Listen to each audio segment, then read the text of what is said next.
three chapters that I decided to talk about for my final presentation was Chapter 5, Chapter 7, and Chapter 14.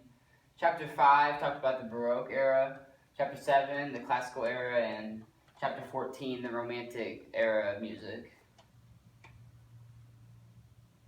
The Baroque period was a musical era that lasted roughly from 1600 to 1750.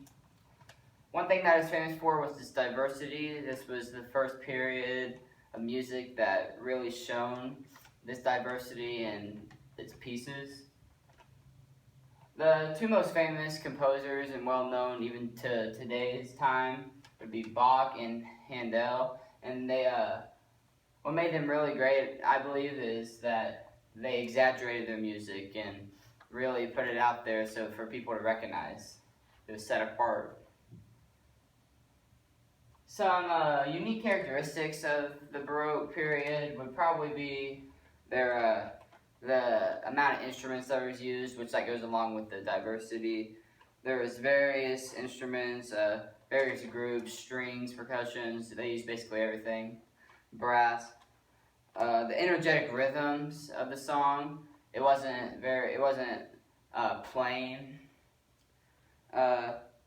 Like I said earlier, the contrast was a big part, and there's multiple like loud and then soft parts that changed the beat and rhythm to it.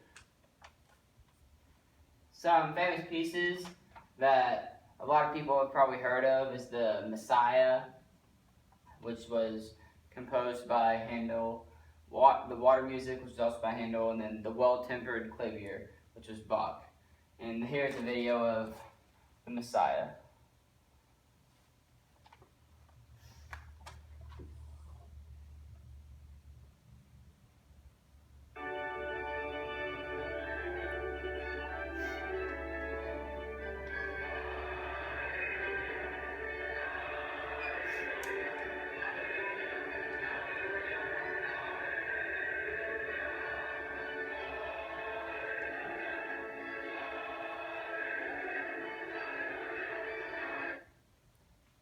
Yeah, we have all probably heard of that in a movie or some sort. The next chapter, Chapter 7, it was about the classical period. This is a little bit later on, from about 1730 to 1820. So you can see they probably overlapped, but they didn't really overlap much. Because once that other period was declining, this one was kind of emerging. The famous there's many composers in this classical period, but the three most famous and well known is probably Haydn, Mozart, and Beethoven, because many other pieces are used today still. Some characteristics would be that it focused on beauty, elegance, and balance. It took it a step further than the Baroque style of music, because it had clear, lighter texture in the song and in the melody of the song. It still included contrast, which was a big key to its success. What sort of inspired this period was the architectural works by the Greeks, and they were wanting something less complex than the previous style of music. Some famous pieces was Symphony No. 5 by Beethoven, Symphony No. 104 by Haydn, and the Jupiter Symphony from Mozart. Here's Symphony No. 5.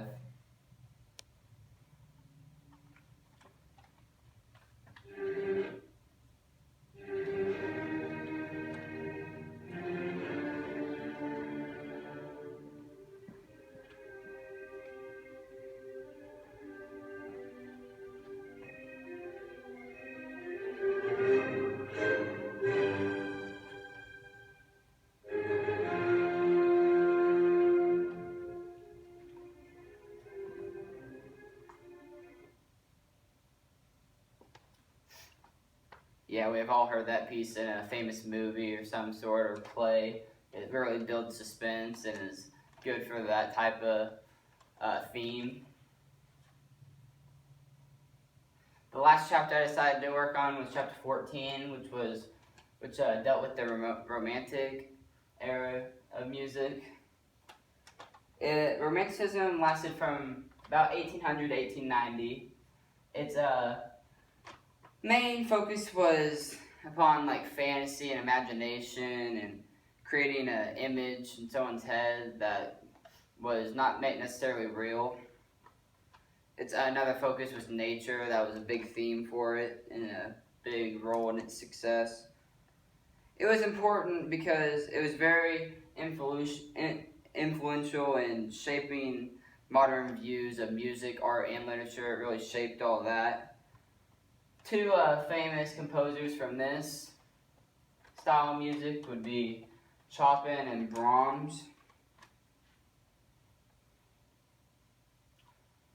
Some famous pieces from the Romantic era music would be what was the Piano Concerto No. 1, which was by, I can't pronounce that very well. Another one was Concerto for Violin No. 1, which was 16 Waltzes by Brahms and Etudes by Chopin. And there's various versions of these songs, but this was just some of them. Here is the Piano Concerto No. 1.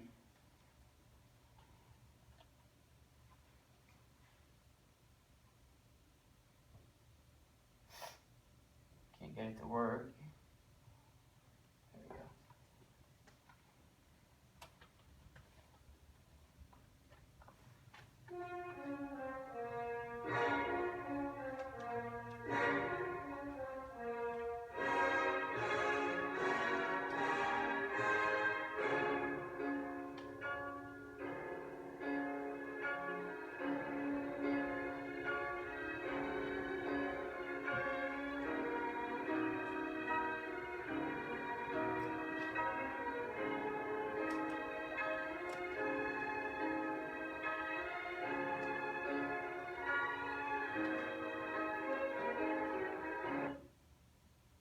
Maybe it'll get to a chorus.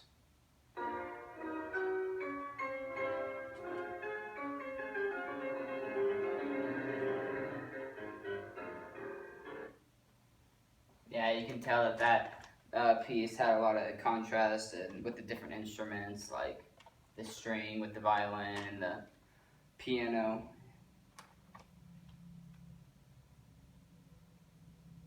Alright, in conclusion, each style of music that I just talked to you about had its own unique characteristics and its own way for being popular and well known at the time and even today.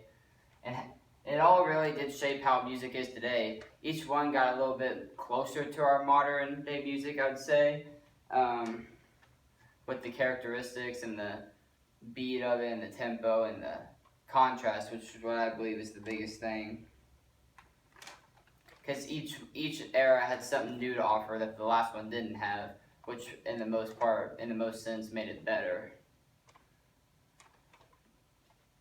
That is about all I have for those three periods, and I really just wanted to close up with, I really enjoyed learning about the different composers and characteristics during this course, and the different styles of music that we studied through, and also how